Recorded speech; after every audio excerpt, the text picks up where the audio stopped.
Okay, this is a great example of how fast misinformation spreads. So, last week, a news story broke.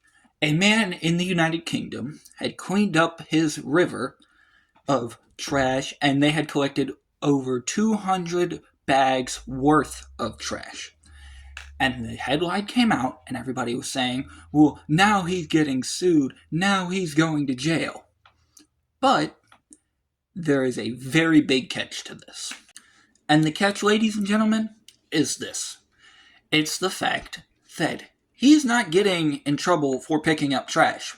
Why would he? Picking up trash, normally, you do it on the side of the road, you don't get fined. Why would you get fined for picking it up out of the river? No. The problem is that he brought in heavy machinery. He admitted to this.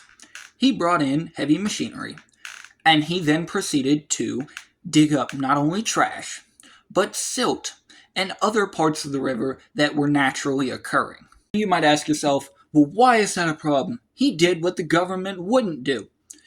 It's a problem for a few reasons. Let me point them out.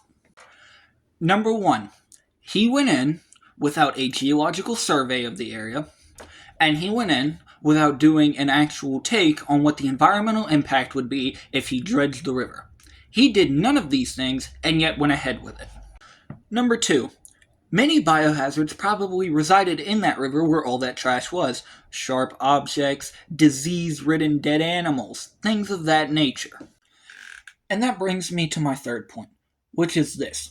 If you do not have the correct personal protective equipment, and you do not have the correct procedures for if something goes wrong, you should not be working in an area that is dangerous or hazardous like this one is. This area was a huge biohazard and you decided to work in it knowing that you didn't have the correct equipment, knowing that you didn't know any of the correct procedures to actually save somebody's life in case of injury.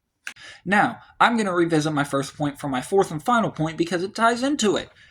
The fact that what he did could have damaged the already existing ecosystem even more. There were root systems that were not only within the river, but also beside the river.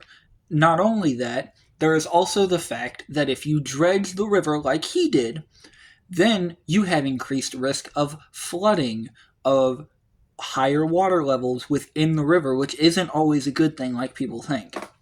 All of this is to say that so many people online are going on and defending him because they read the headline of the article, but they did not get the full story. I am all for cleaning up the environment.